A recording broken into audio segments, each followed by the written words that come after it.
Welcome to The Winner's Voice, where timeless books inspire powerful minds and lasting success. Today, we bring you 8 Pillars of Prosperity Part 2 Final by James Allen, a classic guide to building a strong mindset, powerful habits, and achieving success. Let's begin. 5. Fourth pillar, system. System is that principle of order by which confusion is rendered impossible. In the natural and universal order, everything is in its place, so that the vast universe runs more perfectly than the most perfect machine. Disorder in space would mean the destruction of the universe, and disorder in a man's affairs destroys his work and his prosperity. All complex organizations are built up by system. No business or society can develop into large dimensions apart from system, and this principle is preeminently the instrument of the merchant, the businessman, and the organizer of institutions. There are many departments in which a disorderly man may succeed, although attention to order would increase his success, but he will not succeed in business unless he can place the business entirely in the hands of a systematic manager, who will thereby remedy his own defect. All large business concerns have been evolved along definitely drawn systematic lines, any violation of which would be disastrous to the efficiency and welfare of the business. Complex business or other organizations are built up like complex bodies in nature by scrupulous attention to details. The disorderly man thinks he can be careless about everything but the main end, but by ignoring the means he frustrates the end. By the disarrangement of details, organisms perish, and by the careless neglect of details, the growth of any work or concern is prevented. Disorderly people waste an enormous amount of time and energy. The time frittered away in hunting for things is sufficient, were conserved by order, to enable them to achieve any success, for slovenly people never have a place for anything, and have to hunt, frequently for a long time, for any article which they require. In the irritation, bad humor, and chagrin which this daily hunting for things brings about, as much energy is dissipated as would be required to build up a big business, or scale the highest heights of achievement in any direction. Orderly people conserve both their time and energy. They never lose anything, and therefore never have to find anything. Everything is in its place, and the hand can be at once placed upon it, though it be in the dark.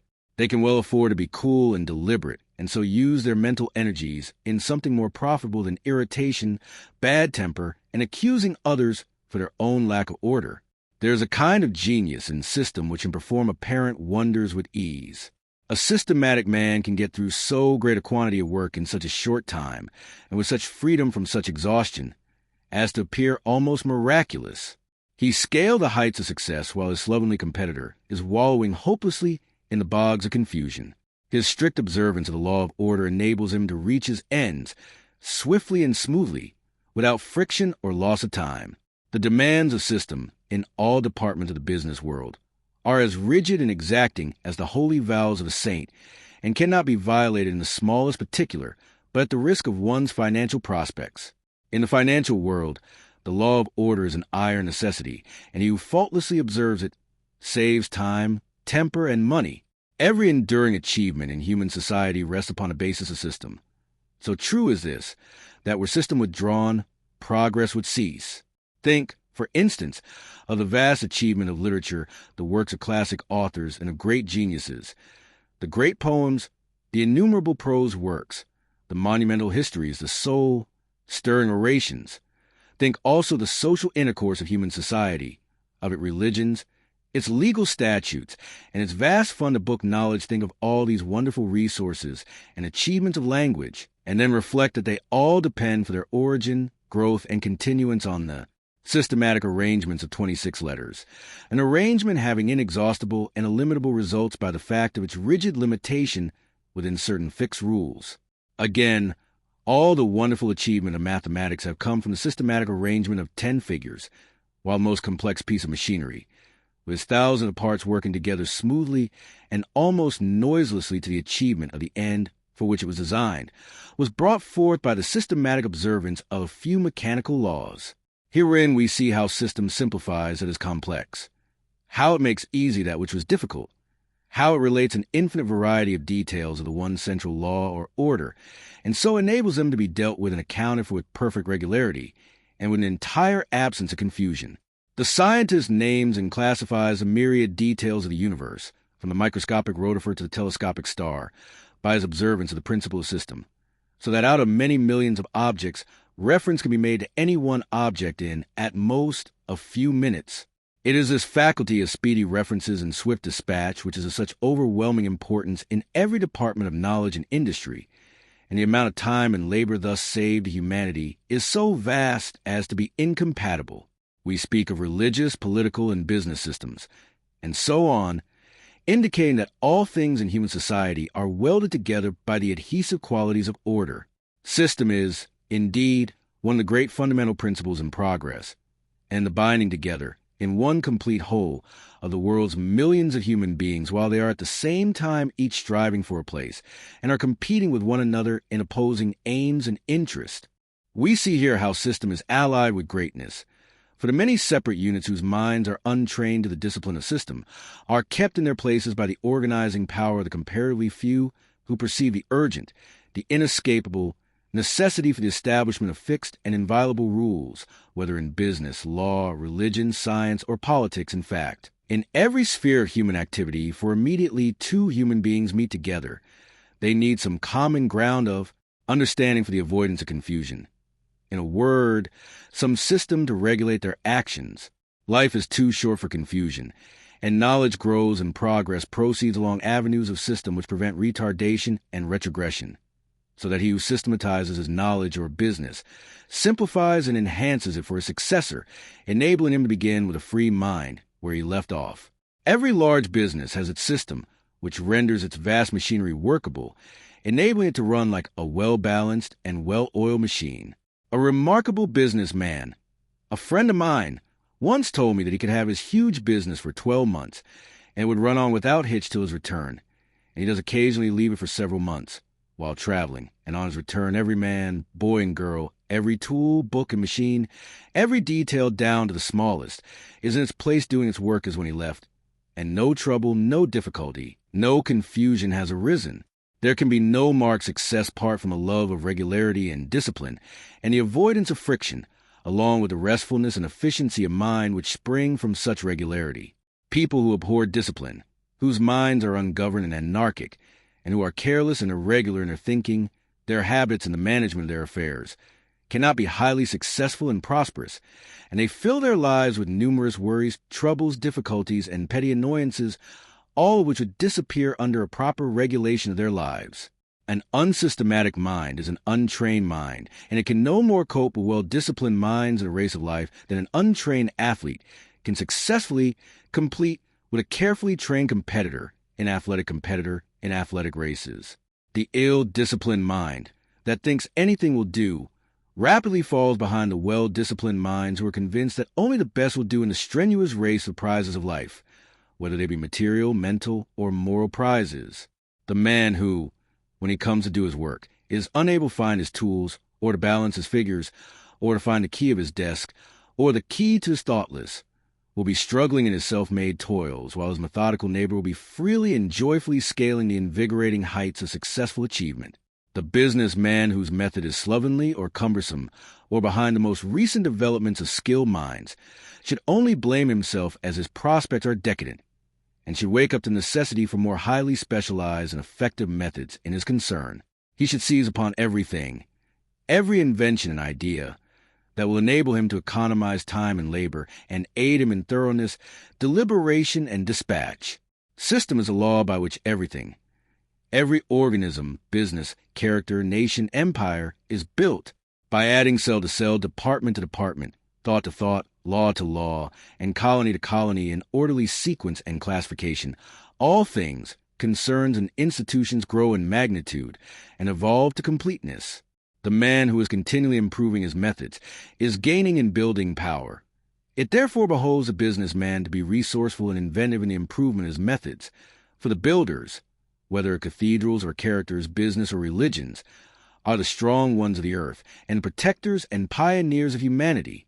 The systematic builder is a creator and preserver, while the man of disorder demolishes and destroys, and no limit can be set to the growth of a man's powers, the completeness of his character, the influence of his organization, or the extent of his business, if he but preserve intact the discipline of order, and have every detail in its place, keep every department to its special task, and tabulate and classify with such efficiency and perfection as to enable him at any moment to bring under examination or into requisition to the remotest detail in connection with his special work.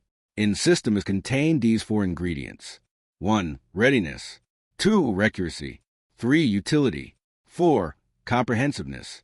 Readiness is aliveness. It is that spirit of alertness by which a situation is immediately grasped and dealt with. The observance of system fosters and develops this spirit. The successful general must have the power of readily meeting any new and unlooked-for move on the part of the enemy. So every businessman must have the readiness to deal with any unexpected development affecting his line of trade. And so also must a man of thought be able to deal with the details of any new problems which may arise. Dilatoriness is a vice that is fatal to prosperity, for it leads to incapability and stupidity. The men of ready hands, ready hearts, and ready brains, who know what they are doing, and do it methodically, skillfully, and with smooth yet consummate dispatch, are the men who need to think little of prosperity as an end, for it comes to them whether they seek it or not.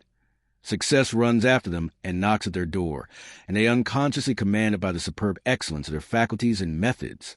Accuracy is of supreme importance in all commercial concerns and enterprises, but there can be no accuracy apart from system, and a system which is more or less imperfect will involve its originator in mistakes more or less disastrous until he improves it.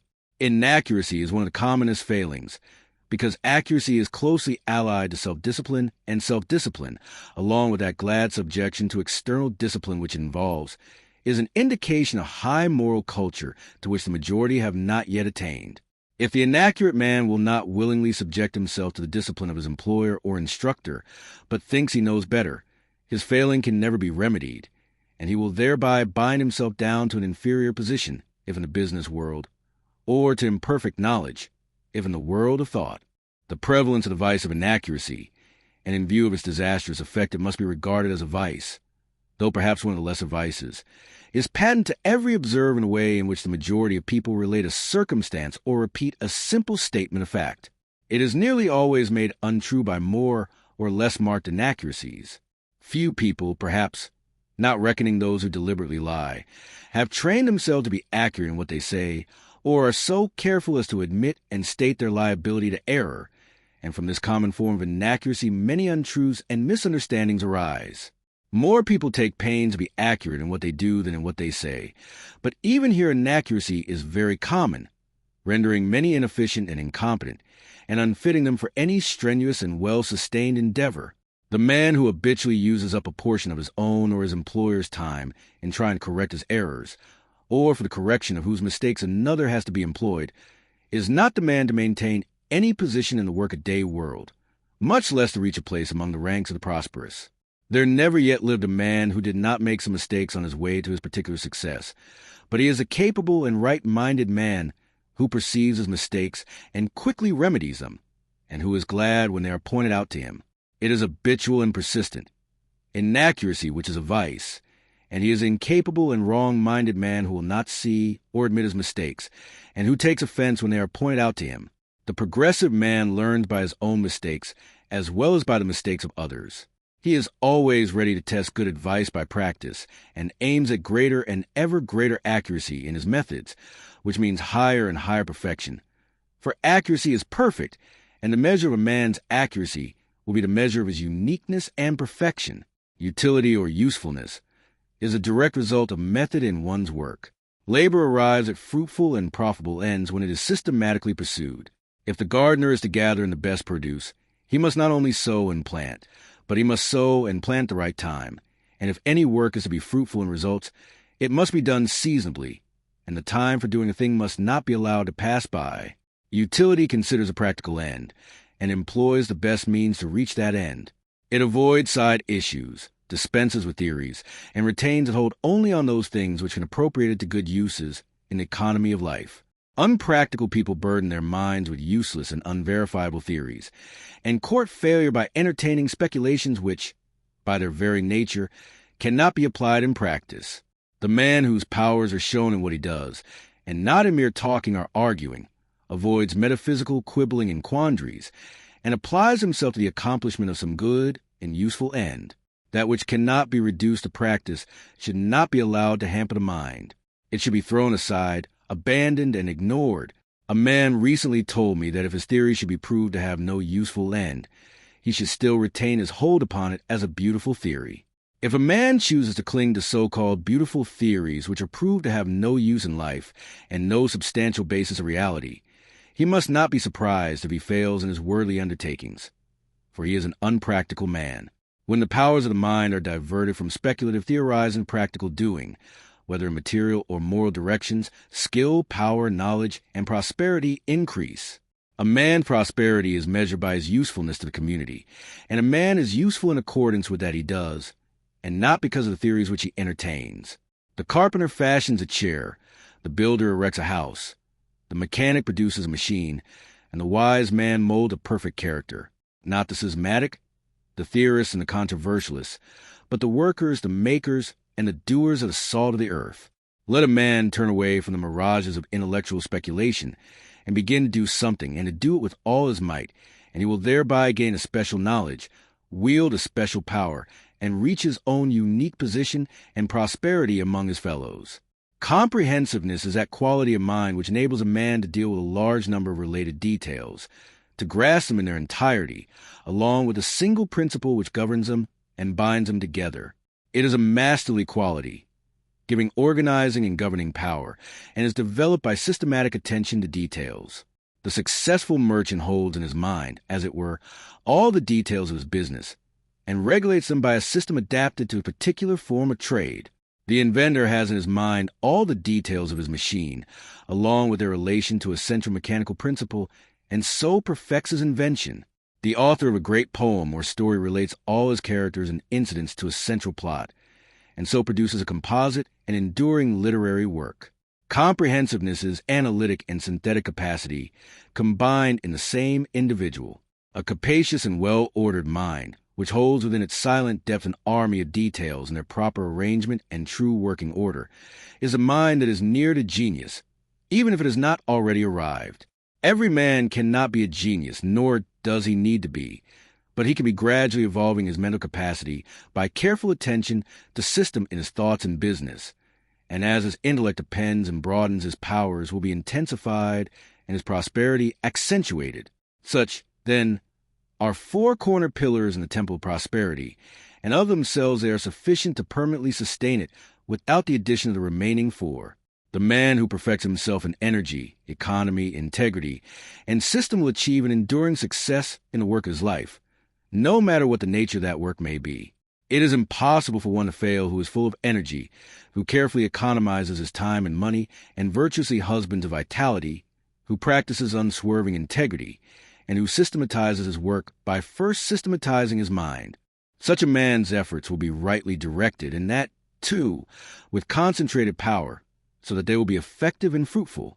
In addition, he will reach a manliness and an independent dignity which will unconsciously command respect and success, and will strengthen weaker ones by its very presence in their midst.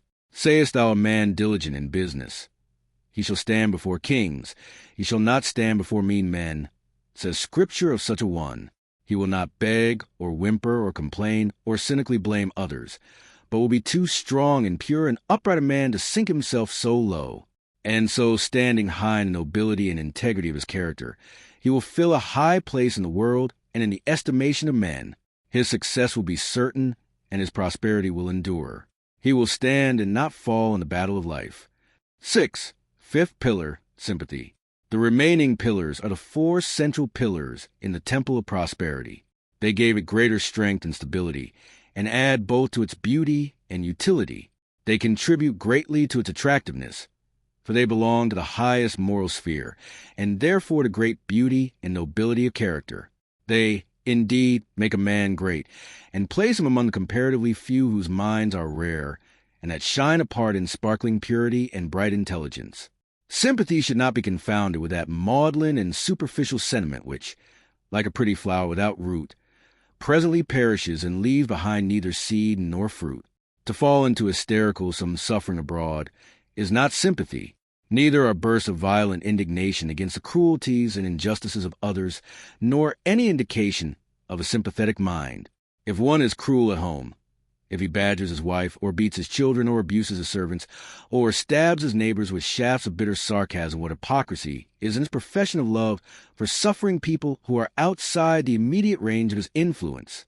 What shallow sentiment informs his bursts of indignation against the injustice and hard-heartedness in the world around him? Says Emerson of such, "Go, love the infant, love thy wood chopper, be good-natured and modest, have that grace, and never varnish your hard, uncharitable ambition with this incredible tenderness for black folk 1,000 miles off. They love afar as spite at home. The test of a man is in his immediate acts, and not in ultra-sentiments. And if those acts are consistently informed with selfishness and bitterness, if those at home hear his steps with dread and feel a joyful relief on his departure, how empty are his expressions of sympathy for the suffering or downtrodden, how futile his membership of a philanthropic society.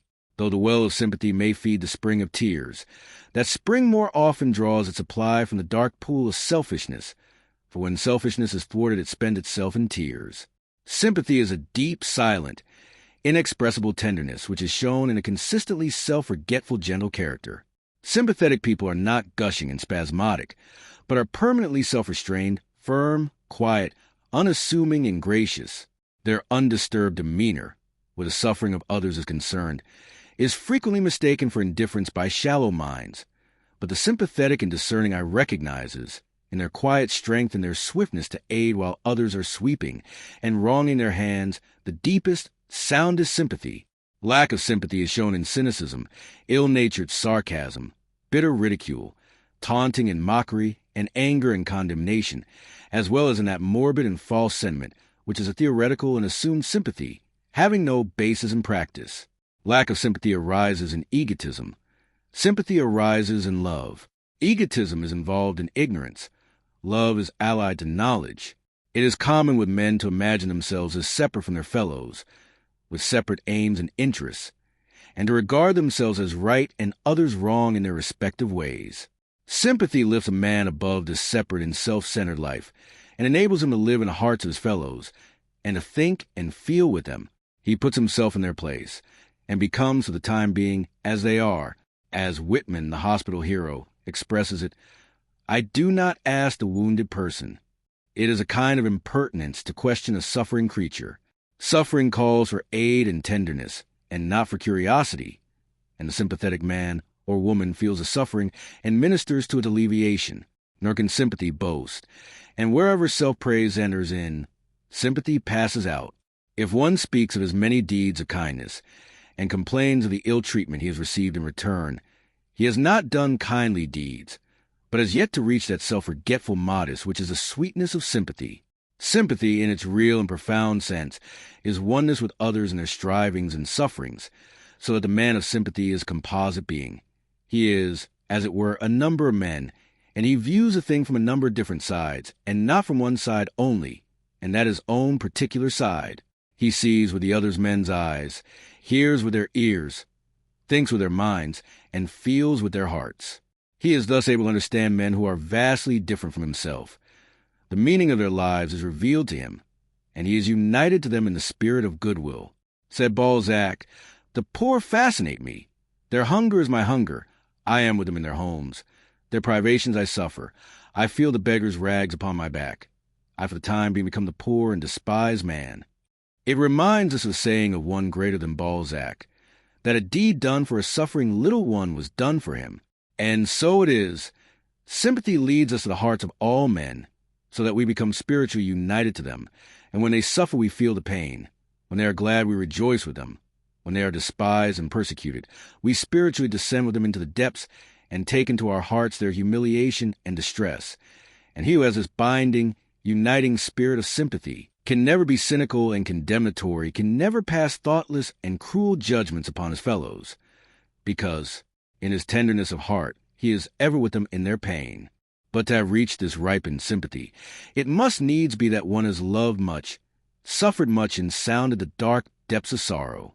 It springs from acquaintance with the profoundest experiences, so that a man has had conceit, thoughtlessness, and selfishness burnt out of his heart. No man can have true sympathy who has not been, in some measure at least, a man of sorrows and acquainted with grief, but the sorrow and grief must have passed, must have ripened into a fixed kindness and habitual calm, to have suffered so much in a certain direction that the suffering is finished, and only its particular wisdom remains, enables one, wherever that suffering presents itself, to understand and deal with it by pure sympathy. And when one has been perfected by suffering in many directions, he becomes a center of rest and healing for the sorrowing and broken-hearted who are afflicted with the affections which he has experienced and conquered. As a mother feels the anguish of her suffering child, so the man of sympathy feels the anguish of suffering men. Such is the highest and holiest sympathy. But a sympathy much less perfect is a great power for good in human life, and a measure of it is everywhere and every day needed. While rejoicing in the fact that in every walk in life there are truly sympathetic people, one also perceives that harshness, resentment, and cruelty are all too common. These hard qualities bring their own sufferings, and there are those who fail in their business or particular work, entirely because of the harshness of their disposition. A man who is fiery and resentful, or who is hard, cold, and calculating, with the springs of sympathy dried up within him, even though he be otherwise an able man, will, in the end, scarcely avoid disaster in his affairs. His heated folly in the one case, or cold cruelty in the other, will gradually isolate him from his fellows and from those who are immediately related to him in his particular avocation, so that the element's prosperity will be eliminated from his life, leaving him with a lonely failure, and perhaps a hopeless despair. Even in ordinary business transactions, sympathy is an important factor, for people will always be attracted to those who are of a kindly and genial nature, preferring to deal with them rather than with those who are hard and forbidding. In all spheres where direct personal contact plays an important part, the sympathetic man with average ability will always take precedence of the man of greater ability, but who is unsympathetic. If a man be a minister or a clergyman, a cruel laugh or an unkind sentence from him will seriously injure his reputation and influence, but particularly his influence, for even they who admire his good qualities will, through his unkindness, unconsciously have a lower regard for him in their personal esteem. If a businessman profess religion, people will expect to see the good influence of that religion on his business transactions. To profess to be a worshiper of the gentle Jesus on Sunday, and all the rest of we be a hard, grasping worshiper Mammon, will injure his trade and detract considerably from his prosperity. Sympathy is a universal spiritual language which all, even the animals, instinctively understand and appreciate, for all beings and creatures are subject to suffering, and this sameness of painful experience leads to that unity of feeling which we call sympathy. Selfishness impels men to protect themselves at the expense of others, but sympathy impels and protects others by the sacrifice of self, and in the sacrifice of self there is no real and ultimate loss. For while the pleasures of selfishness are small and few, the blessings of sympathy are great and manifold. It may be asked, how can a businessman, whose object is to develop his own trade, practice self-sacrifice? Even man can practice self-sacrifice just where he is, and in the measure that he is capable of understanding it. If one contends that he cannot practice a virtue, for were his circumstances different, he would still have the same excuse. Diligence in business is not incompatible with self-sacrifice, for devotion to duty, even though that duty be trade, is not selfishness, but may be an unselfish devotion. I know a businessman who, when a competitor who had tried to cut him out in business, cut himself out and failed, set that same competitor up in business again. Truly a beautiful act of self-sacrifice, and the man that did it is, today, one of the most successful and prosperous of businessmen. The most prosperous commercial traveler I have ever known was overflowing with exuberant kindness and geniality. He was as innocent of all tricks of trade as a newborn infant, but his great heart and manly uprightness won for him fast friends wherever he went. Men were glad to see him come into their office or shop or mill, and not alone for the good, embracing influence he brought with him, but also because his business was sound and trustworthy.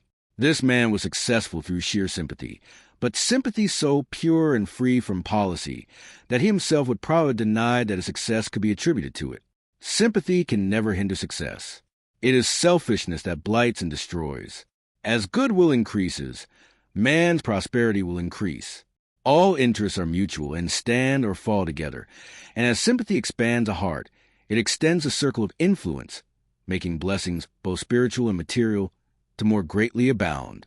Fourfold are the qualities which make up the great virtue of sympathy, namely, 1. Kindness. 2. Generosity. 3. Gentleness. 4. Insight. Kindness, when fully developed, is not a passing impulse but a permanent quality. An intermittent and unreliable impulse is not kindness, though it often goes under that name. There is no kindness in praise if it be followed by abuse. The love which seems to prompt a spontaneous kiss will be of little account if it be associated with a spontaneous spite. The gift which seemed so gracious will lose its value should the giver afterwards wish its value in return. To have one's feelings aroused to do a kind action towards another by some external stimulus pleasing to oneself, and shortly afterward to be swayed to the other extreme towards the same person by an external event unpleasing to oneself, should be regarded as weakness of character, and it is also a selfish condition, us, and when he pleases us, to be thinking of oneself only. A true kindness is unchangeable, and needs no external stimulus to force it into action. It is a well for which thirsty souls can always drink, and it never runs dry. Kindness, when it is a strong virtue, is bestowed not only on those who please us, but also upon those whose actions go contrary to our wish and will, and it is a constant and never varying glow of genial warmth. There are some actions of which men repent. Such are all unkind actions. There are other actions of which men do not repent, and such are all kind actions. The day comes when men are sorry for the cruel things they said and did, but the day of gladness is always with them for the kindly things they have said and done. Unkindness mars a man's character. It mars his face as time goes on, and it mars that perfection of success which he would otherwise reach. Kindness beautifies the character. It beautifies the face with the growth of the years, and enables a man to reach that perfection of success to which his intellectual abilities entitle him. A man's prosperity is mellowed and enriched by the kindness of his disposition. Generosity goes with a larger-hearted kindness. If kindness be the gentle sister, generosity is the strong brother. A free, open-handed, and magnanimous character is always attractive and influential. Stringiness and meanness always repel. They are dark, cramped, narrow, and cold. Kindness and generosity always attack. They are sunny, genial, open, and warm. That which repels makes for isolation and failure. That which attracts makes for union and success. Giving is as important a duty as getting, and he who gets all he can and refuses to give will at last be unable to get. For it is as much a spiritual law that we cannot get unless we give, as that we cannot give unless we get. Giving has always been taught as a great and important duty by all the religious teachers. This is because giving is one of the highways of personal growth and progress. It is a means by which we attain to greater and greater unselfishness, and by which we prevent the falling back into selfishness. It implies that we recognize our spiritual and social kinship with our fellow men, and are willing to part with a portion of that we have earned or possess for a man who, the more he gets, hungers for more still, and refuses to loosen his grasp upon his accumulating store, like a wild beast with its prey, is retrogressing. He is shutting himself out from all the higher and joy-giving qualities, and from free and life-giving communion with unselfish, happy human hearts. Dickens's Scrooge at Christmas Carol represents a condition of such a man with graphic vividness and dramatic force. Our public men in England today, probably also in America, are nearly all, I think I might say all, for I have not yet met an exception, great givers. These men, lord mayors, magistrates, town and city councilors, and all men filling responsible public offices, being men who have been singularly successful in the management of their own private affairs, are considered the best men for the management of public affairs, and numerous noble institutions throughout the land are perpetual witnesses to the munificence of their gifts. Nor have I been able to find any substantial truth in the accusation, so often hurled against such men by the envious and unsuccessful, that their riches are made unjustly. Without being perfect men, they are an honorable class of manly, vigorous, generous, and successful men who have acquired riches and honor by sheer industry, ability, and uprightness. Let a man beware of greed, of meanness, of envy, of jealousy, of suspicion, for these things, if harbored, will rob him of all that is best in life.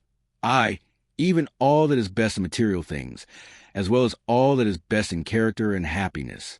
Let him be liberal of heart and generous of hand, magnanimous and trusting, not only giving cheerfully and often of his substance, but allowing his friends and fellow men freedom of thought and action. Let him be thus an honor, plenty, and prosperity will come knocking at the door for admittance as his friends and guests. Gentleness is akin to divinity. Perhaps no quality is so far removed from all that is coarse, brutal, and selfish as gentleness, so that when one is becoming gentle, he is becoming divine. It can only be acquired after much experience and through great self-discipline. It only becomes established in a man's heart when he has controlled and brought into subjection his animal voice, a distinct, firm, but quiet enunciation, and freedom from excitement, vehemence, or resentment in peculiarly aggravating circumstances. If there is one quality which, above all others, should distinguish the religious man, it is a quality of gentleness, for it is the hallmark of spiritual culture. The rudely aggressive man is an affront to cultivated minds and unselfish hearts. Our word gentleman has not altogether departed from its original meaning. It is still applied to one who is modest and self-restrained, and is considered for the feelings and welfare of others. A gentle man, one whose good behavior is prompted by thoughtfulness and kindliness, is always loved, whatever may be his origin. Quarrelsome people make a display in their bickering and recriminations of their ignorance and lack of culture. The man who has perfected himself in gentleness never quarrels. He never returns a hard word. He leaves it alone, or meets it with a gentle word which is far more powerful than wrath. Gentleness is wedded to wisdom, and the wise man has overcome all anger in himself, and so understands how to overcome it in others. The gentleman is saved from most of the disturbances and turmoils with which uncontrolled men afflict themselves, while they are wearing themselves out with wasteful and needless strain. He is quiet and composed, and such quietness and composure are strong to win in the battle of life. Insight is the gift of sympathy. The sympathetic mind is a profoundly perceiving mind. We understand by experience and not by argument. Before we can know a thing or being, our life must touch its or his life. Argument analyzes the outer skin, but sympathy reaches to the heart. The cynic sees a hat and coat and thinks he sees a man. The sympathetic seer sees a man and is not concerned with the hat and coat. In all kinds of hatred, there is a separation by which each misjudges the other. In all kinds of love, there is a mystic union by which each knows the other. Sympathy, being the purest form of this, the greatest poet, because he has the largest heart. No other figure in all literature has shown such profound knowledge of the human heart, and of nature both animate and inanimate. The personal Shakespeare is not to be found in his works. He is merged by sympathy into his characters. The wise man and the philosopher, the madman and the fool, the drunkard and the harlot. These he, for the time, into their particular experiences, and knew them better than they knew themselves. Shakespeare has no partiality, no prejudice. His sympathy embraces all, from the lowest to the highest. Prejudice is the great barrier to sympathy and knowledge. It is impossible to understand those against whom one harbors a prejudice. We only see men and things as they are when we divest our minds of partial judgments. We become seers as we become sympathizers. Sympathy has knowledge for her companion. Inseparable are the feeling heart and the seeing eye. The man of pity is the man of prophecy. He whose heart beats in tune with all hearts. To him the contents of all hearts are revealed. Nor are past and future any longer insoluble mysteries to the man of sympathy. His moral insight apprehends the perfect round of human life. Sympathetic insight lifts a man into the consciousness of freedom, gladness, and power. His spirit inhales joy as his lungs inhale air. There are no longer any fears of his fellow men of competition, hard times, enemies, and the like. These groveling illusions have disappeared, and there has opened up before his awakened vision a realm of greatness and grandeur. 7. Sixth pillar, sincerity. Human society is held together by its sincerity. A universal falseness would beget a universal mistrust, which would bring about a universal separation, if not destruction. Life is made sane, wholesome, and happy by our deep-rooted belief in one another. If we did not trust men, we could not transact business with them, could not even associate with them. Shakespeare's Timon shows us the wretched condition of a man who, through his own folly, has lost all faith in the sincerity of human nature.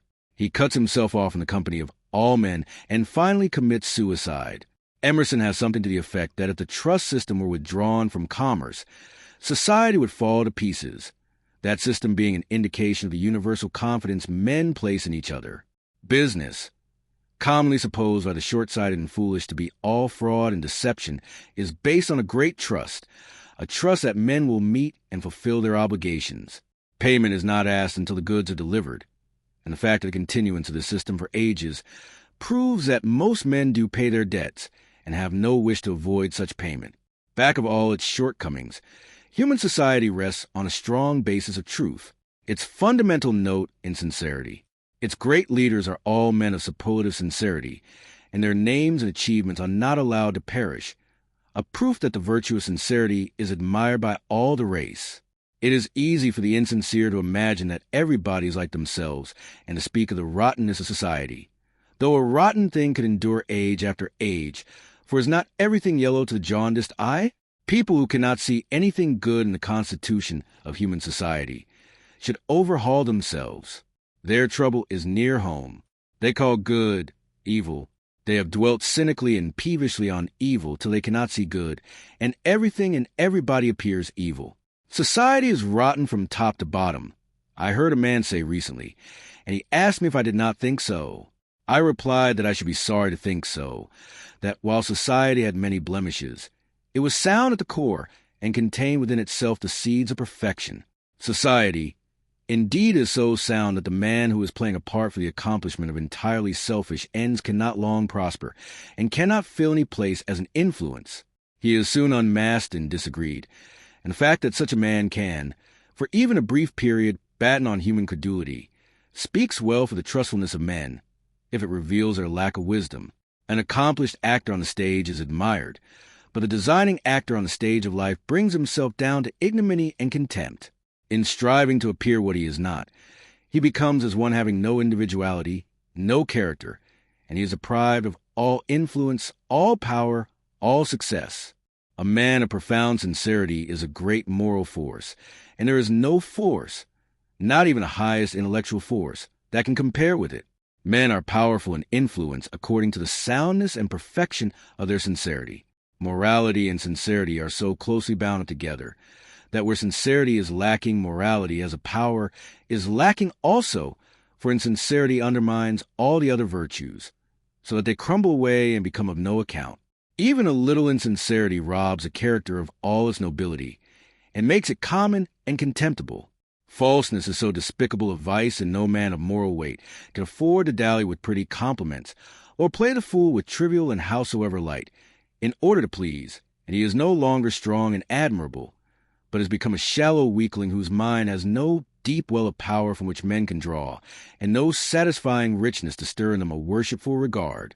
Even they who are for the moment flattered with the painted lie, or pleased with the deftly woven deception, will not escape those permanent undercurrents of influence which move the heart and shape the judgment to fixed and final issues, while these designed delusions create but momentary ripples on the surface of the mind. "I am very pleased with his attentions," said a woman of an acquaintance, "but I would not marry him." "Why not?" she was asked. "He doesn't ring true," was the reply. Ring true, a term full of meaning. It has reference to the coin which, when tested by its ring, emits a sound which reveals the sterling metal throughout, without the admixture of any base material. It comes up to the standard, and will pass anywhere and everywhere for its full value. So with men. Their words and actions emit their own peculiar influence. There is in them an inaudible sound which all other men inwardly hear and instinctively detect. They know the false ring from the true, yet know not how they know. As the outer ear can make the most delicate distinctions in sounds, so the inner ear can make equally subtle distinctions between souls. None are ultimately deceived but the deceiver.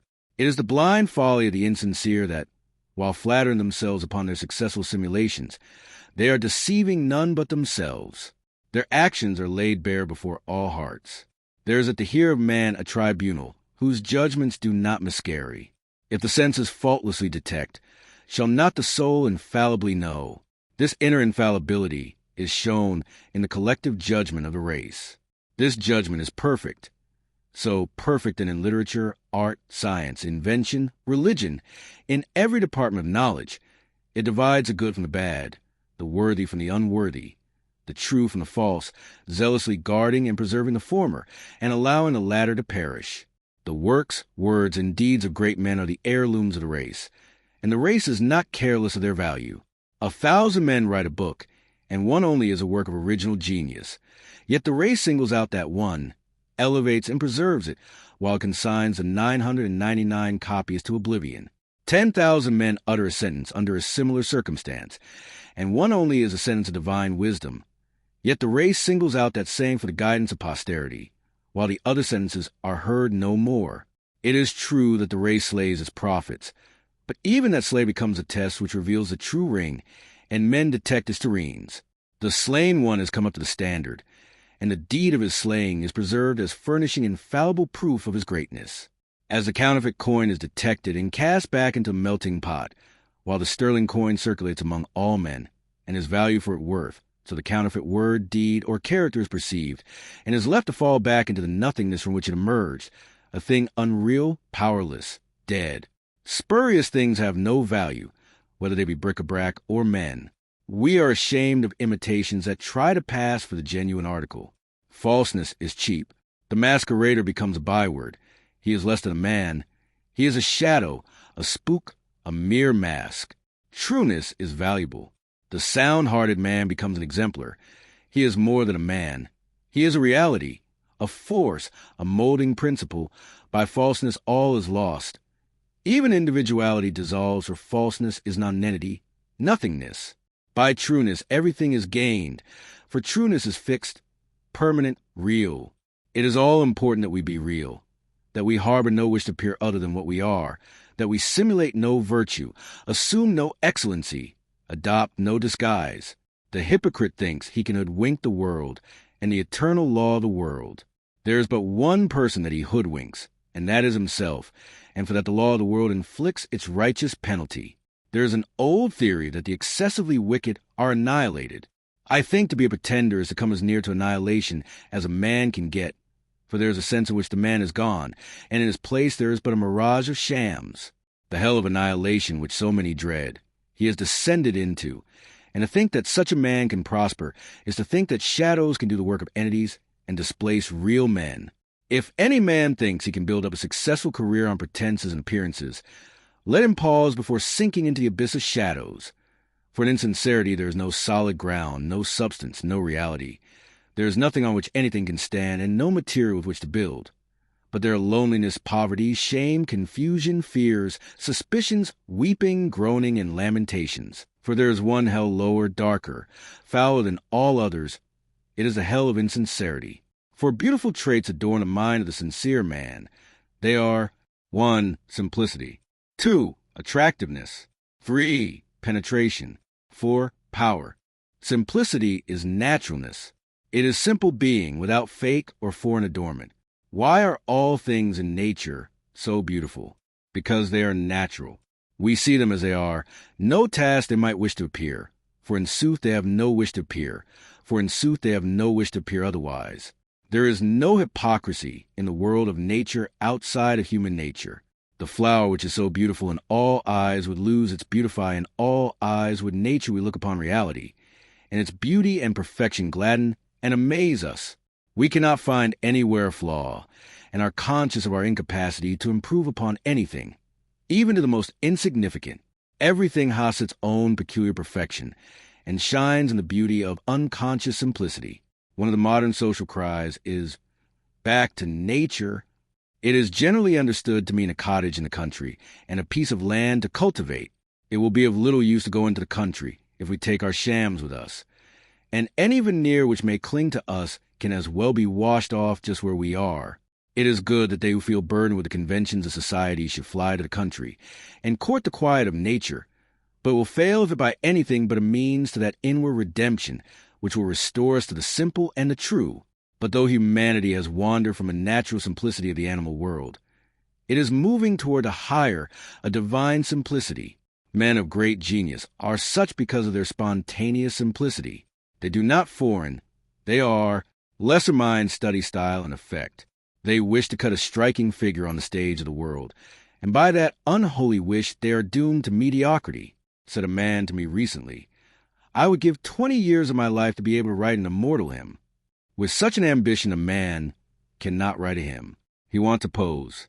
He is thinking of himself, of his own glory.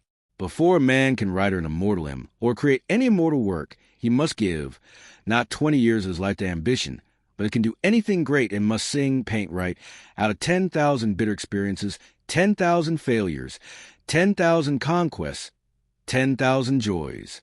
He must know Gethsemane. He must work with blood and tears, retaining his intellect and moral powers, and returning to simplicity. A man becomes great.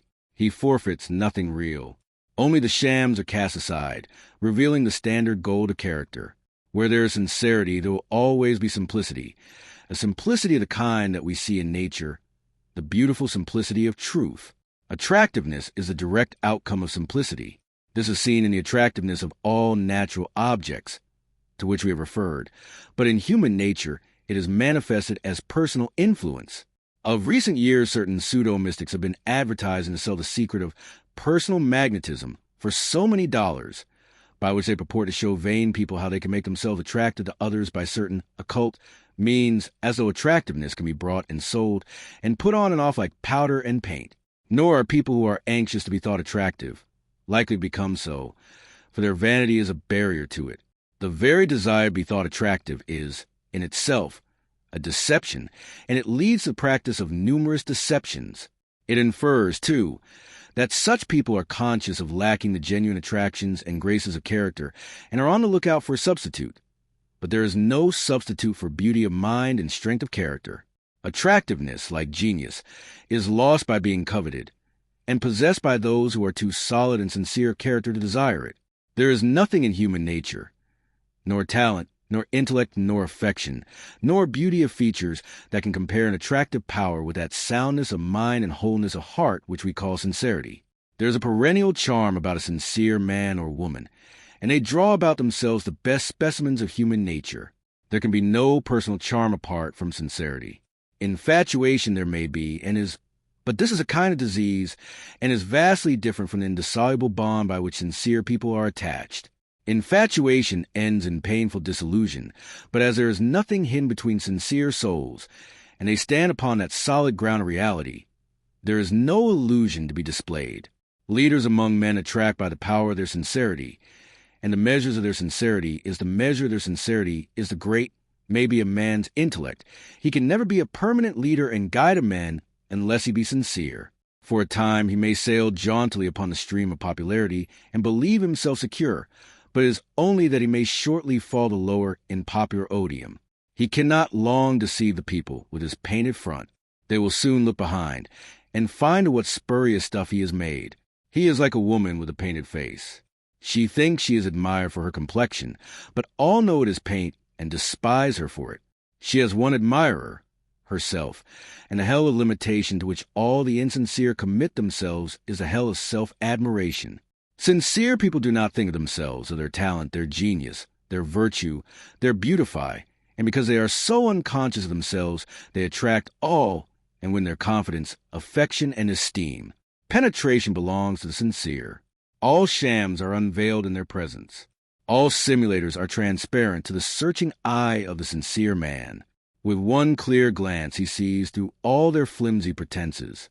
Tricksters with under his strong gaze, and want to get away from it. He who has rid his heart of all falseness, and entertains only that which is true, has gained the power to distinguish the false and the true in others. He is not deceived who is not self-deceived. As men, looking around the objects of nature, infallibly distinguish them, such as a snake, a bird, a horse, a tree, a rose, and so on, so the sincere man distinguishes between a variety of characters. He perceives a movement, a look, a word, an act, the nature of the man, and acts accordingly. He is on his guard without being suspicious. He is prepared for pretender without being mistrustful. He acts from positive knowledge and not from negative suspicion. Men are open to him, and he reads their contents. His penetrative judgment pierces to the center of actions. His direct and unequivocal conduct strengthens in others the good and shames the bad, and he is a staff of strength to those who have not yet attained to his soundness of heart and head. Power goes with penetration. An understanding of the nature of actions is accompanied with the power to meet and deal with all actions in the right and best way. Knowledge is always power, but knowledge of the nature of actions is superlative power, and he who possesses it becomes a presence to all hearts, and modifies their actions for good. Long after his bodily presence has passed away, he is still a molding force in the world, and is a spiritual reality working subtly in the minds of men, and shaping them toward sublime ends. At first his power local and limited, but the circle of righteousness which he has set moving continues to extend and extend until it embraces the whole world, and all men are influenced by it. The sincere man stamps his character upon all that he does, and also upon all people with whom he comes in contact. He speaks a word in season, and someone is impressed. The influence is communicated to another and another, and presently some despairing soul 10,000 miles away hears it and is restored. Such a power is prosperity in itself, and its worth is not to be valued in coin. Money cannot purchase the priceless jewels of character, but labor and right-doing can. And he who makes himself sincere, who acquires a robust soundness throughout his entire being, will become a man of singular success and rare power. Such is the strong pillar of sincerity. Its supporting power is so great that, when it is completely erected, the temple of prosperity is secure. Its walls will not crumble. Its rafters will not decay. Its roof will not fall in. It will stand while the man lives, and when it has passed away, it will continue to afford a shelter and a home for others through many generations. 8. Seventh pillar, impartiality. To get rid of prejudice is a great achievement. Prejudice piles obstacles in a man's way, obstacles to health, success, happiness, and prosperity, so that he is continually running up against imaginary enemies who, when prejudice is removed, are seen to befriend. Life, indeed, a sort of obstacle race to the man of prejudice, a race wherein the obstacles cannot be negotiated and the goal is not reached, whereas to the impartial man life is a day's walk in a pleasant country, with refreshment and rest at the end of the day. To acquire impartiality, a man must remove that innate egotism which prevents him from seeing anything from any point of view other than his own. A great task, truly, but a notable and one that can be well begun now, even if it cannot be finished. Truth can remove mountains, and prejudice is a range of mental mountains beyond which the partisan does not see, and of which he does not believe there is any beyond. These mountains removed, however, there opens to view the unending vista of mental variety blended in one glorious picture of light and shade, of color and tone, gladdening beholding eyes. By clinging to stubborn prejudice, what joys are missed, what friends are sacrificed, what happiness is destroyed, and what prospects are blighted. And yet freedom from prejudice is a rare thing. There are few men who are not prejudiced partisans upon the subjects which are of interest to them. One rarely meets a man that will dispassionately discuss his subject from both sides, considering all the facts and weighing all the evidence so as to arrive at truth on the matter. Each partisan has his own case to make out. He is not searching for truth, for he is already convinced that his own conclusion is the truth, and that all else is error, but he is defending his own case and striving for victory. Neither does he attempt to prove that he has the truth by a calm array of facts and evidence, but defends his position with more or less heat and agitation. Prejudice causes a man to form a conclusion, sometimes without any basis of fact or knowledge, and then to refuse to consider anything which does not support that conclusion. And in this way prejudice is a complete barrier to the attainment of knowledge. It binds a man down to darkness and ignorance, and prevents the development of his mind in the highest and noblest directions. More than this, it also shuts him out from communion with the best minds, and confines him to the dark and solitary cell of his own egotism. Prejudice is a shutting up of the mind against the entrance of new light, against the perception of more beauty, against the hearing of diviner music. The partisan clings to his little, fleeting, flimsy opinion, and thinks it the greatest thing in the world. He is so in love with his own conclusion, which is only a form of self-love, that he thinks all men ought to agree with him, and he regards men as more or less stupid who do not see as he sees, while he praises the good judgment of those who are one with him in his view. Such a man cannot have knowledge, cannot have truth. He is confined to the sphere of opinion, to his own self-created illusions, which is outside the realm of reality. He moves in a kind of self-infatuation which prevents him from seeing the commonest facts of life, while his own theories, usually more or less groundless, assume, in his mind, overpowering proportions. He fondly imagines that there is but one side to everything, and that side is his own. There are at least two sides to everything, And he it is who finds the truth in a matter, who carefully examines both sides with all freedom from excitement, and without any desire for predominance of one side over another. In its divisions and controversies of the world at large, it is like two lawyers defending a case. The counsel for prosecution presents all the facts which prove his side, while counsel for the defense presents all the facts which support his contention, and each belittles or ignores, or tries to reason away, the facts of the other. The judge in the case, however, is like the impartial thinker among men. Having listened to all the evidence on both sides, he compares and sifts it so as to form an impartial summing up in the cause of justice. Not that this universal partiality is a bad thing, nor as in all other extremes. Nature here reduces the oppositions of conflicting parties to perfect balance. Moreover, it is a factor in evolution. It stimulates men to think who have not yet developed the power to rouse up vigorous thought at will, and it is a phase through which all men have to pass. But it is only byway, and a tangled, confused, and painful one, towards a great highway of truth. It is the R which impartiality is the perfect round. The partisan sees a portion of the truth and thinks it the whole, but the impartial thinker sees a whole truth which includes all sides. It is necessary that we see truth in sections, as it were, until, having gathered up all the parts, we may piece them together and form a perfect circle, and the forming of such circle is the attainment of impartiality. The impartial man examines, weighs, and considers, with freedom from prejudice and from likes and dislikes. His one wish is to discover the truth. He abolishes preconceived opinions, and lets facts and evidence speak for themselves. He has no case to make out for himself, for he knows that truth is unalterable, that his opinions can make no difference to it, and that it can be investigated and discovered.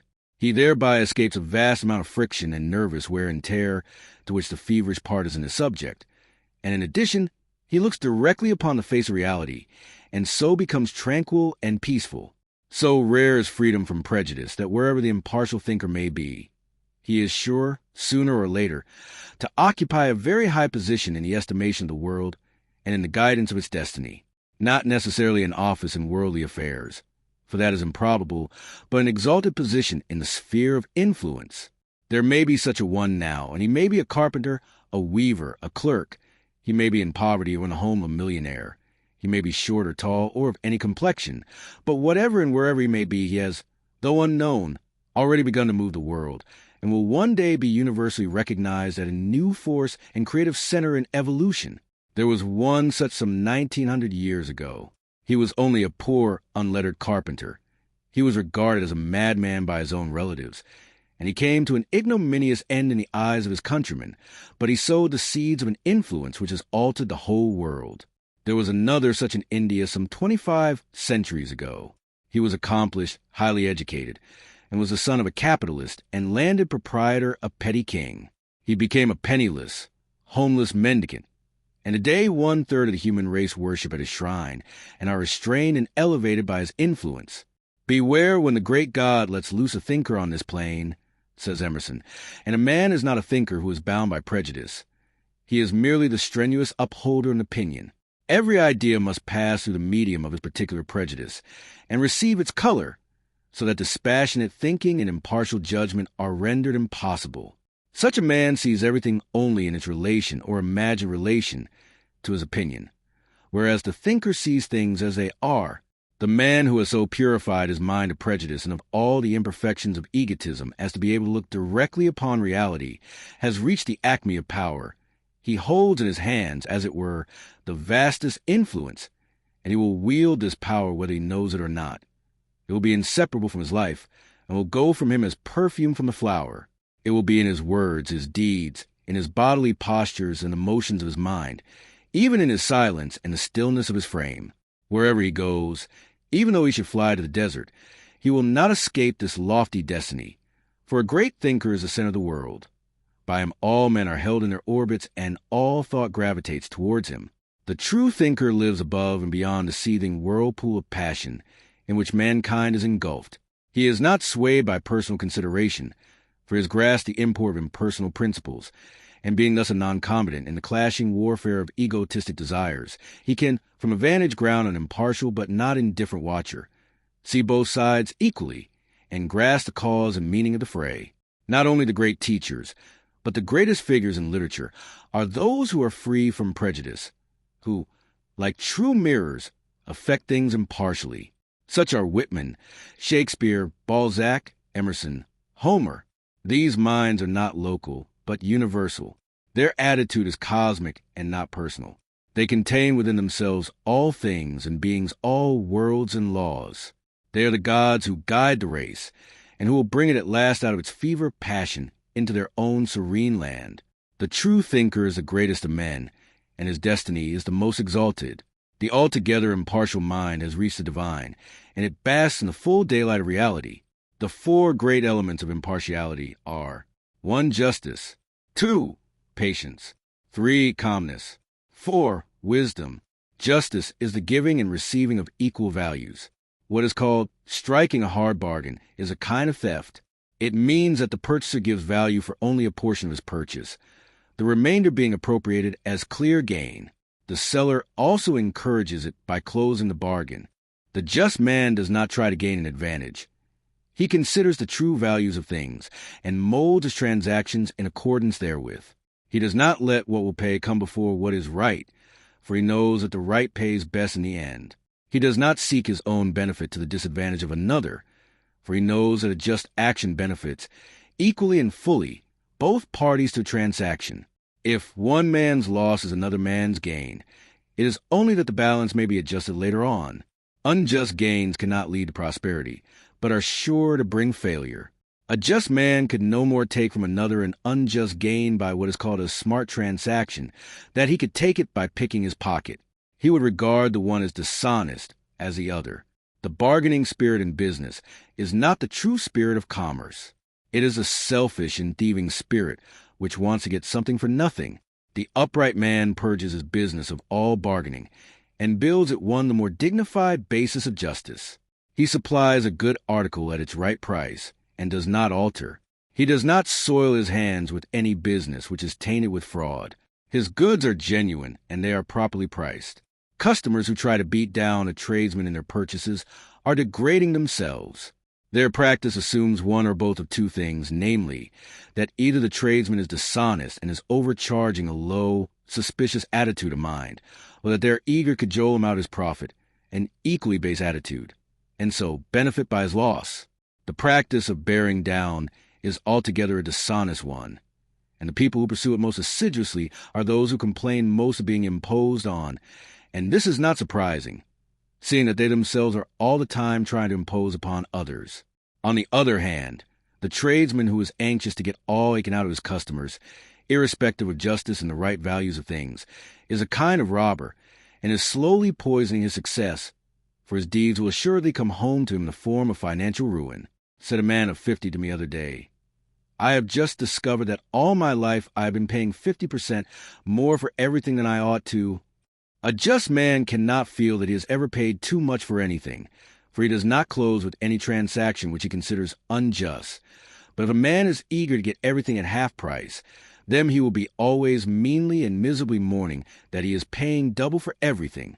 The just man is glad to pay full value for everything, whether in giving or receiving, and his mind is untroubled and his days are full of peace. Let a man above all avoid meanness, and strive to be ever more and more perfectly just. For if not just, he can be neither honest nor generous nor manly, but is a kind of disguised thief trying to get all he can, and give back as little as possible. E.T.M. eschew all bargaining, and teach bargainers a better way by conducting his business with that exalted dignity which commands a large and meritorious success. Patience is the brightest jewel in the character of the impartial man.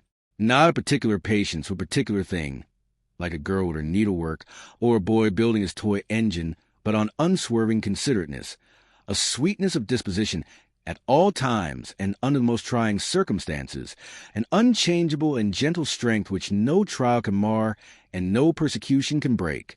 A rare possession, it is true, and one not to be expected for a long time yet from the bulk of mankind, but virtue that can be reached by degree, and even a partial patience will work wonders in a man's life and affairs. As a confirmed impatience, all work devastation. The irascible man is courting speedy disaster, for who will care to deal with a man who continually going off like ground powder when some small spark of complaint or criticism falls upon him? Even his friends will one by one desert him, for who would court the company of a man who rudely assaults him with an impatient and fiery tongue over every little difference or misunderstanding? A man must begin to wisely control himself and to learn the beautiful lessons of patience, if he is to be highly prosperous, if he is to be a man of use and power. He must learn to think of others, to act for their good, and not alone for himself, to be considerate, forbearing, and long-suffering. He must study how to have a heart at peace with men who differ from him on those things which he regards as most vital. He must avoid quarreling as he would avoid drinking a deadly poison. Discords from without will be continually overtaking him, but he must fortify himself against them. He must study how to bring harmonies out of them by the exercise of patience. Strife is common. It pains the heart and distorts the mind.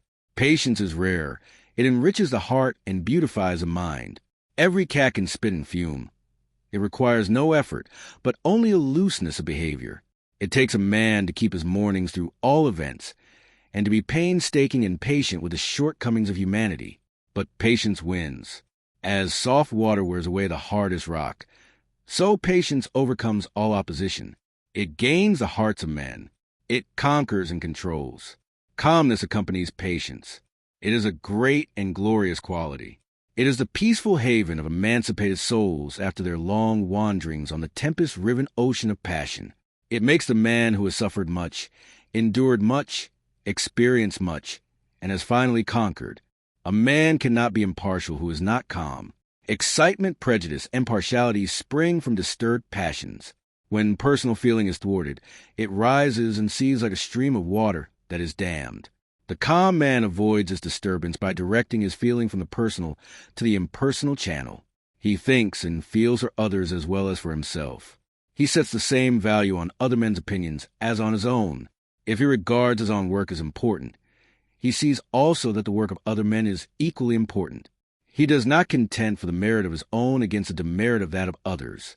He is not overthrown, like Humpty Dumpty, with a sense of self-importance. He has put aside egotism for truth, and he perceives the right relations of things. He has conquered irritability, and has come to see that there is nothing in itself that should cause irritation. As well be irritable with a pansy, because it is not a rose, as with a man, because he does not see as you see. Minds differ, and the calm man recognizes the differences as facts in human nature. The calm, impartial man is not only the happiest man, he also has all his powers at his command. He is sure, deliberate, executive, and swiftly and easily accomplishes in silence what the irritable man slowly and laboriously toils through with much nice. His mind is purified, poised, concentrated, and is ready at any moment to be directed upon a given work with unerring power. In the calm mind, all contradictions are reconciled, and there is radiant gladness and perpetual peace. As Emerson puts it, calmness is joy fixed and habitual. One should not confound indifference with calmness, for it is at the opposite extreme. Indifference is lifelines, while calmness is glowing life and full orb power. The calm man has partly or entirely conquered self, and having successfully battled with the selfishness within, he knows how to meet and overcome it successfully in others. In any moral content, the calm man is always a victor. So long as he remains calm, defeat is impossible. Self-control is better than riches, and calmness is a perpetual benediction. Wisdom abides with the impartial man. Her counsels guide him. Her wings shield him.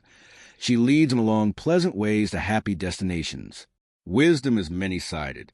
The wise man adapts himself to others. He acts for their good, yet never violates the moral virtues or the principles of right conduct. The foolish man cannot adapt himself to others. He acts for himself only, and continually violates the moral virtues and the principles of right conduct.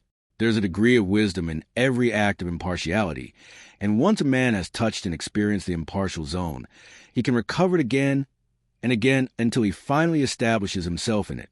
Every thought, word, and act of wisdom tells on the world at large, for it is fraught with greatness. Wisdom is a well of knowledge and a spring of power. It is profound and comprehensive, and is so exact and all-inclusive as to embrace the smallest details. In its spacious greatness, it does not overlook the small. The wise mind is like the world. It contains all things in their proper place and order, and is not burdened thereby. Like the world also, it is free and unconscious of any restrictions. Yet it is never loose, never erring, never sinful and repentant. Wisdom is a steady, grown-up being of whom folly was a crying infant. It was outgrown the weakness and dependence, the errors and punishments of infantile ignorance, and is erect, poised, strong, and serene. The understanding mind needs no external support. It stands of itself on the firm ground of knowledge, not book knowledge, but ripened experience. It has passed through all minds, and therefore knows them. It has traveled with all hearts, and knows their journeying in joy and sorrow. When wisdom touches a man, he is lifted up and transfigured. He becomes a new being with new aims and powers, and he inhabits a new universe in which to accomplish a new and glorious destiny. Such is a pillar of impartiality which adds its massive strength and incomparable grace to support and beautify the temple of prosperity. 9. Eighth pillar, self-reliance. Every young man ought to read Emerson's essay on self-reliance. It is the manliest, most virile essay that was ever penned. It is calculated to cure alike those two mental maladies common to youth, namely self-depreciation and self-conceit. It is almost as sure to reveal to the prig the smallness and emptiness of his vanity, as it is to show the bashful man the weakness and ineffectuality of his diffidence. It is a new revelation of manly dignity, as much a revelation as any that was vouchsafed to ancient seer and prophet, and perhaps a more practical, eminently suited to his mechanic age coming, as it does from a modern prophet of a new type and called in a new race, and its chief merit is its powerfully tonic quality. Let not self-reliance be confounded with self-conceit, for as high and excellent as is one, just so low and worthless is other. There cannot be anything mean in self-reliance, while in self-conceit there cannot be anything great.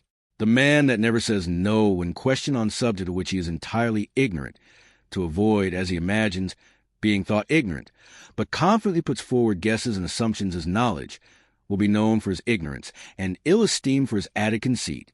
An honest confession of ignorance will command respect, where a conceited assumption of knowledge will elicit contempt. The timid, apologetic man who seems almost afraid to live, who fears that he will do something not in the approved way, and will subject himself to ridicule, is not a full man. He must needs imitate others, and have no independent action. He needs that self-reliance which will compel him to fall back on his own initiative, and so become a new example instead of the slavish follower of an old one. As for ridicule, he who is hurt by it is no man. The shafts or mockery and sarcasm cannot pierce the strong armor of the self-reliant man. They cannot reach the invincible citadel of his honest heart to sting or wound it. The sharp arrows of irony may rain upon him, but he laughs as they are deflected by the strong breastplate of his confidence, and fall harmless about him.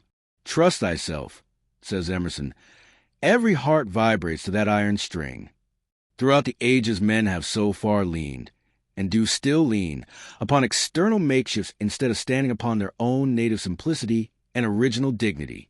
The few who have had the courage to so stand have been singled out and elevated as heroes, and he is indeed the true hero who has a hardihood to let his nature speak for itself, who has that strong metal which enables him to stand upon his own intrinsic worth.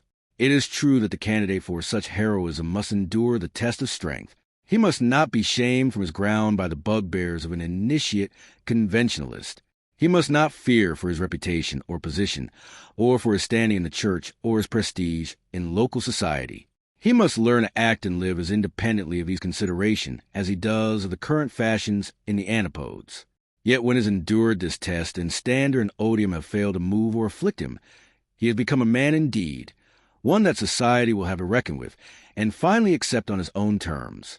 Sooner or later all men will turn their guidance to the self-reliant man, and while the best minds do not make a prop of him, they respect and value his work and worth, and recognize his place among the goods that have gone before. It must not be thought an indication of self-reliance to scorn to learn. Such an attitude is born of a stubborn superciliousness, which has the elements of weakness, and is prophetic of a fall, rather than the elements of strength and the promise of high achievement, which are characteristic of self-reliance. Pride and vanity must not be associated with self-rest upon incidentals and appurtenances, on money, clothing, property, prestige, position, and these lost. All is lost. Self-reliance rests upon essentials and principles on worth, probity, purity, sincerity, character, truth, and whatever may be lost is of little account. for these are never lost. Pride tries to hide its ignorance by ostentation and assumption, and is unwilling to be thought a learner in any direction. It stands, during its little fleeting day, on ignorance and appearance, and the higher it is lifted up today, the lower it will be cast down tomorrow. Self-reliance has nothing to hide, and is willing to learn.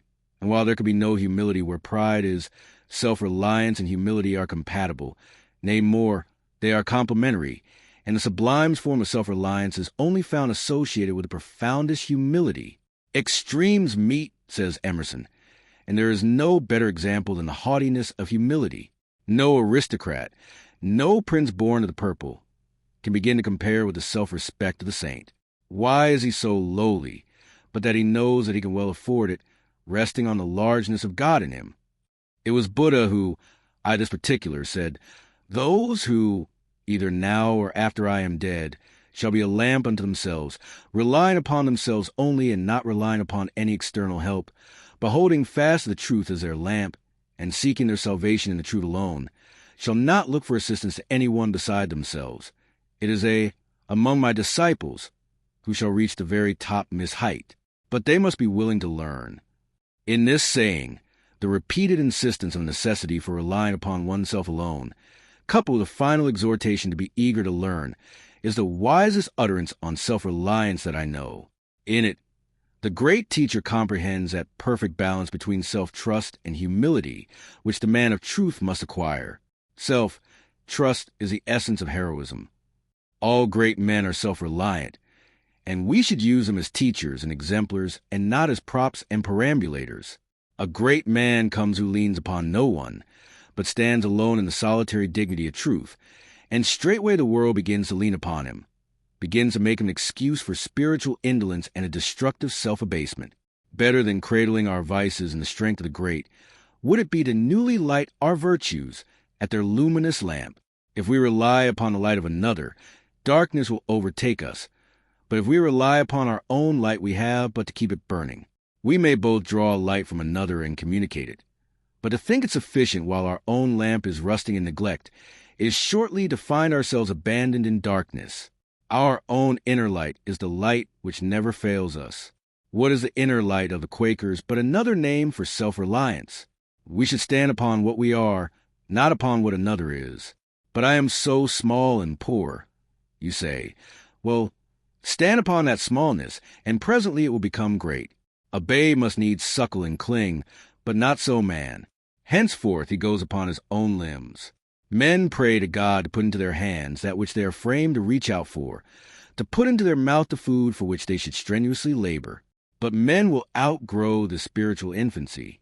The time will come when men will no more pay a priest to pray for them and preach to them. Man's chief trouble is a mistrust of himself, so that the self-trusting man becomes a rare and singular spectacle. If a man look upon himself as a worm, what can come out of him but an ineffectual wriggling? Truly, he that humbleth shall be exalted, but not he that regardeth himself. A man should see himself as he is, and if there is any unworthiness in him, he should get rid of it, and retain and rely upon that which is a worth. A man is only debased when he debases himself. He is exalted when he lives an exalted life. Why should a man, with ceaseless iterations, draw attention to his fallen nature? There is a false humility which takes a sort of pride in vice. If one has fallen, it is that he may rise and be the wiser for it. If a man falls into a ditch, he does not lie there and call upon every passer-by to mark his fallen state. He gets up and goes on his way with greater care. So if one has fallen into the ditch of vice, let him rise and be cleansed, and go on his way rejoicing. There is not a sphere in life wherein a man's influence and prosperity will not be considerably increased by even a measure of self-reliance, and to the teacher, whether secular or religious, to organizers, managers, overseers, and in all positions of control and command, it is an indispensable equipment. The four grand qualities of self-reliance are: 1. Decision. 2. Steadfastness. 3. Dignity. 4. Independence. Decision makes a man strong. The wearer is the weakling. A man who is to play a speaking part, however small, in the drama of life must be decisive and know what he is about. Whatever he doubts, he must not doubt his power to act. He must know his part in life and put all his energy into it. He must have some solid ground of knowledge from which to work, and stand securely on that. It may be only the price and quality of stock, but he must know his work thoroughly and know that he knows it. He must be ready at any time to answer for himself when his duty is impugned. He should be so well grounded upon a particular practice as not to be affected with hesitation on any point or in any emergence. It is a true saying that the man that hesitates is lost. No one believes in him who does not believe in himself, who doubts, halts, and wavers, and cannot extricate himself in the tangled threads of two courses. Who would deal with a tradesman who did not know the price of his own goods, or was not sure where to find them? A man must know his business. If he does not know his own, who shall instruct him? He must be able to give a good report of the truth that is in him, must have that deceived touch which skill and knowledge only can impart. Certainty is a great element in self-reliance. To have weight, a man must have some truth to impart, and all skill is a communication of truth. He must speak with authority and not as the scribes. He must master something and know that he has mastered it, so as to deal with it lucidly and understandingly, in the way of a master, and not to remain always an apprentice. Indecision is a disintegrating factor. A minute's faltering may turn back the current of success. Men who are afraid to decide quickly for fear of making a mistake nearly always makes a mistake when they do act. The quickest, in thought and action, are less liable to blunder, and it is better to act with decision and make a mistake than to act with indecision, and make a mistake than to act with indecision and make a mistake. For in the former case there is but error, but in the latter, weakness is added to error. A man should be decided always, both where he knows and where he does not know. He should be as ready to say no as yes, as quick to acknowledge his ignorance as to impart his knowledge. If he stand upon fact and acts from the simple truth, he will find no room for halting between two opinions. Make up your mind quickly and act decisively. Better still, have a mind that is already made up, and then decision will be instinctive and spontaneous. Steadfastness arises in the mind that is quick to decide. It is indeed a final decision upon the best course of conduct and the best path in life. It is a vow of the soul to stand firmly by its principles whatever betide. It is neither necessary nor unnecessary that there be any written or spoken vow, for unswerving loyalty to a fixed principle is a spirit of all vows. The man without fixed principles will not accomplish much. Expediency is a quagmire and a thorny waste, in which a man is continually sticking in the shifting mud of his own moral looseness, and is pricked and scratched with the thorns of his self-created disappointments. One must have some solid ground on which to stand among one's fellows. He cannot stand on the bog of concession. Shiftiness is a vice of weakness, and the vices of weakness do more to undermine character and influence than the vices of strength. The man that is vicious through excessive animal strength takes a shorter cut to truth, where his mind is made up that he who is vicious through lack of virility, and whose chief vice consists in not having a mind of his own upon anything. When one understands that power is adaptable to both good and bad ends, it will not surprise him that the drunkards and harlots should reach the kingdom of heaven before the diplomatic religionists. They are at least through in the course which they have adopted, vile though it be, and thoroughness is strength. It only needs that strength to be turned from bad to good, and lo, the low sinner has become the lofty saint. A man should have a firm, fixed, determined mind. He should decide upon those principles which are best to stand by in all issues, and which will most safely guide him through the maze of conflicting opinions, and inspire him with unflinching courage in the battle of life. Having adopted his principles, they should be more to him than gain or happiness, more even than life itself. And if he never deserts them, he will find that they will never desert him. They will defend him from all enemies, deliver him safely from all dangers, light up his pathway through all darkness and difficulties. They will be to him a light in darkness, a resting place from sorrow, and a refuge from the conflicts of the world. Dignity clothes, as with a majestic garment, the steadfast mind. He who is as unyielding as a bar of steel when he is expected to compromise with evil, and as supple as a willow wand in adapting himself to that which is good, carries about with him a dignity that calms and uplifts others by its presence. The unsteady mind, the mind that is not anchored any fixed principles, that is stubborn where its own desires are threatened, and yielding where its own moral welfare is at stake, has no gravity, no balance, no calm composure. The man of dignity cannot be downtrodden, and enslaved, because he has ceased to tread upon and enslave himself. He at once disarms, will look, a word, a wise and suggestive silence, any attempt to demean him. His mere presence is a wholesome reproof to the flippant and the unseemly, while it is a rock of strength to the lover of the good. But the chief reason why the dignified man commands respect is not only that he is supremely self-respecting, but that he graciously treats all others with due esteem. Pride loves itself, and treats those beneath it with supercilious contempt, for love of self and contempt for others are always found together in equal degrees, so that the greater the self-love, the greater the arrogance. True dignity arises not from self-love, but from self-sacrifice, that is, from unbiased adherence to a fixed central principle. The dignity of the judge arises from the fact that in the performance of his duty, he sets aside all personal consideration and stands solely upon the law.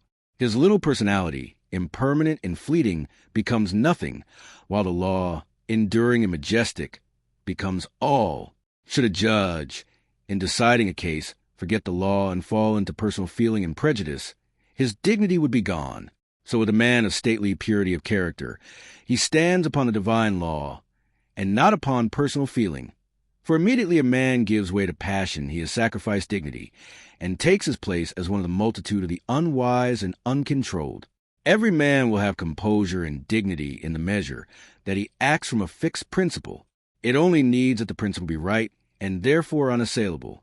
So long as man abides by such a principle and does not waver or descend into the personal element, attacking passions, prejudices, and interests, however powerful, will be weak and ineffectual before the unconquerable strength of an incorruptible principle, and will at last yield their combined and unseemly confusion to his single and majestic right.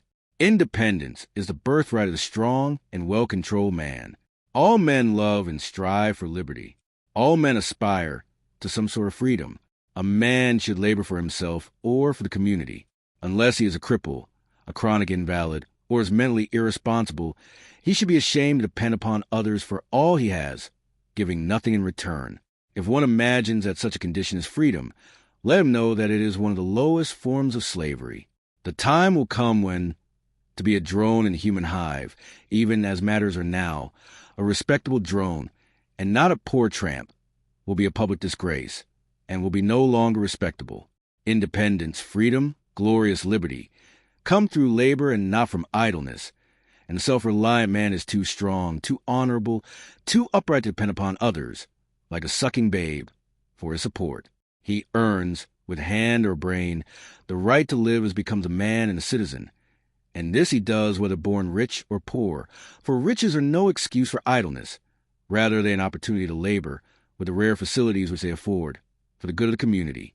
Only he who is self-supporting is free, self-reliant, independent. Thus is the nature of the 8 pillars explained.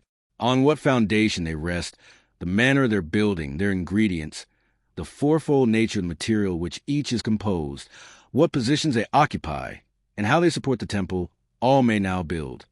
And he who knew but imperfectly may know more perfectly, and he who knew perfectly may rejoice in the systematization and simplification of the moral order in prosperity. Let us now consider the temple itself, that we may know the might of its pillars, the strength of its walls, the endurance of its roof, and the architectural beauty and perfection of the whole. 10. The Temple of Prosperity.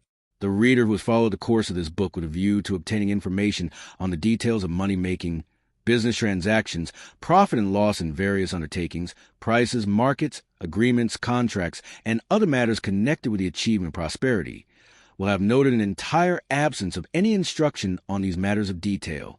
The reason for this is fourfold, namely, first, details cannot stand alone, but are powerless to build up anything unless intelligently related to principles. Second, details are infinite and are ceaselessly changing, while principles are few and are eternal and unchangeable. Third, principles are the coherent factors in all details, regulating and harmonizing them, so that to have right principles is to be right in all the subsidiary details. Fourth, a teacher of truth in any direction must adhere rigidly to principles, and must not allow himself to be drawn away from them into the ever-changing maze of private particulars and personal details, because such particulars and details have only a local right, and are only necessary for certain individuals, while principles are universally right and are necessary for all men. He who grasps the principles of this book so as to be able to intelligently practice them will be able to reach the heart of this fourfold reason. The details of a man's affairs are important, but they are his details or the details of his particular branch of industry, and all outside that branch are not concerned with them. But moral principles are the same for all men. They are applicable to all conditions and govern all particulars. The man who works from fixed principles does not need to harass himself over the complications of numerous details. He will grasp, as it were, the entire details in one single thought, and will see them through and through, illumined by the light of the principle to which they stand related, and this without friction and with freedom from anxiety and strain.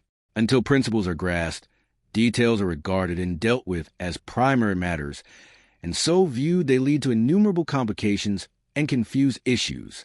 In the light of principles, they are seen to be secondary facts, and so seen, all difficulties connected with them are at once overcome and annulled by a reference to principles. He who is involved in numerous details without the regulating and synthesizing element of principles is like one lost in a forest, with no direct path along which to walk amid the mass of objects. He is swelled up by the details, while the man of principles contains all details within himself. He stands outside them, as it were, and grasps them in their entirety, while the other man can only see the few that are nearest to him at the time. All things are contained in principles. They are the laws of things, and all things observe their own law. It is an error to view things apart from their nature. Details are the letter, of which principles are the spirit. It is as true in art, science, literature, commerce, as in religion, that the letter killeth, the spirit of giveth life. The body of a man, with its wonderful combination of parts, is important, but only in its relation to the spirit. The spirit being withdrawn, the body is useless and is put away. The body of a business, with all its complicated details, is important, but only in its relation to the vivifying principles by which it is controlled. These withdrawn, the business will perish. To have the body of prosperity, its material presentation, we must first have the spirit of prosperity, and the spirit of prosperity is the quick spirit of moral virtue. Moral blindness prevails. Men see money, property, pleasure, leisure, etc., and, mistaking them for prosperity, strive to get them for their own enjoyment, but, when obtained, they find no enjoyment in them. Prosperity is at first a spirit, an attitude of mind, a moral power, a life, which manifests outwardly in the form of plenty, happiness, joy. Just as a man cannot become a genius by writing poems, essays, plays, but must develop and acquire the soul of genius. When the writer will follow his effective cause, so one cannot become prosperous by hoarding up money and by gaining property and possessions, but must develop and acquire the soul of virtue, when the material accessories will follow his effective cause. For the spirit of virtue is the spirit of joy, and it contains within itself all abundance, all satisfaction, all fullness of life. There is no joy in money. There is no joy in property. There is no joy in material accumulations or in any material things of itself. These things are dead and lifeless. The spirit of joy must be in the man, or it is nowhere. He must have within him the capacity for happiness. He must have the wisdom to know how to use these things, and not merely hoard them. He must possess them, and not be possessed by them. They must be dependent upon him, and not he upon them. They must be dependent upon him, and not he upon them. They must follow him, and not forever be running after them. And they will inevitably follow him, if he has the moral elements within to which they are related. Nothing is absent from the kingdom of heaven. It contains all good, true, and necessary things, and the kingdom of God is within you. I know rich people who are supremely happy, because they are generous, magnanimous, pure, and joyful. But I also know rich people who are very miserable, and these are they who look to money and possessions for their happiness, and have not developed the spirit of good and of joy within themselves. How can be said of a wretched man that he is prosperous? Even if his income be £10,000 a year, there must be fitness and harmony, and satisfaction in a true prosperity. When a rich man is happy, it is that he brought the spirit of happiness to his riches, and not that the riches brought happiness to him. He is a full man with full material advantages and responsibilities, while the miserable rich man is an empty man looking to riches for that fullness of life which can only be evolved from within. Thus, prosperity resolves itself into a moral capacity and in the wisdom to rightfully use and lawfully enjoy the material things which are inseparable from our earthly life. If one will be free without, let him first be free within. For if he be bound in the spirit by weakness, selfishness, or vice, how can the possession of money liberate him? Will it not rather become, in his hands, a ready instrument by which to further enslave himself? The visible effects of prosperity, then, must not be considered alone, but in their relation to the mental and moral cause. There is a hidden foundation to every building. The fact that it continues to stand is proof of that. There is a hidden foundation to every form of established success. Its permanence proves that it is so. Prosperity stands on the foundation of character, and there is not, in all the wide universe, any other foundation. True wealth is weal, welfare, well-being, soundness, wholeness, and happiness. The wretched rich are not truly wealthy. They are merely encumbered with money, luxury, and leisure as instruments of self-torture. By their possessions they are self-cursed. The moral man is ever blessed, ever happy, and his life, viewed as a whole, is always a success. To these there is no exception. For whatever failures he may have in detail, the finished work of his life will be sound, whole, complete, and through all he will have a quiet conscience, an honorable name, and all manifold blessings which are inseparable from richness of character. And without this moral richness, financial riches will not avail or satisfy. Let us briefly recapitulate, and again view the 8 pillars in their strength and splendor. Energy, rousing oneself up to strenuous and unremitting exertion in the accomplishment of one's task. Economy, concentration of power, the conservation of both capital and character, the latter being mental capital, and therefore the utmost importance. Integrity, unswerving honesty, keeping inviolate all promises, agreements, and contracts, apart from all considerations of loss or gain. System, making all details subservient to order, and thereby relieving the memory and the mind of superfluous work and strain by reducing many to one. Sympathy, magnanimity, generosity, gentleness, and tenderness, being open-handed, free, and kind. Sincerity, being sound and whole, robust and true, and therefore not being one person in public and another in private, and not assuming good actions openly while doing bad actions in secret. Impartiality, justice, not striving for self, but weighing both sides and acting in accordance with equity. Self-reliance, looking to oneself only for strength and support by standing on principles which are fixed and invincible, and not relying upon outward things which at any moment may be snatched away. How can any life be other than successful, which is built on these 8 pillars? Their strength is such that no physical or intellectual strength can compare with it, and have built all the 8 perfectly would render a man invincible. It will be found, however, that men are often strong in one or several of these qualities, and weak in others, and it is this weak element that invites failure. It is foolish, for instance, to attribute a man's failure in business to his honest. It is impossible for honesty to produce failure. The cause of failure must be looked for in some other direction, in the lack, and not the possession, of some good necessary quality. Moreover, such attribution of failure to honesty is a slur on the integrity of commerce, and a false indictment of those men numerous enough who are honorably engaged in trade. A man may be strong in energy, economy, and system, but comparatively weak in the other 5. Such a man will just fail of complete success by lacking one of the 4 corner pillars, namely, integrity. His temple will give way at that weak corner. For the first 4 pillars must be well built before the temple of prosperity can stand secure. They are the first qualities to be acquired in a man's moral evolution, and without them the second 4 cannot be possessed. Again, if a man be strong in the first 3 and lack the 4th, the absence of order will invite confusion and disaster into his affairs, and so on with any partial combination of these qualities, especially the first 4. For the second 4 are of so lofty a character that at present men can but possess them, with rare exceptions, in a more or less imperfect form. The man of the world, then, who wishes to secure an abiding success in any branch of commerce, or in one of the many lines of industry in which men are commonly engaged, must build into his character by practice the first 4 moral pillars.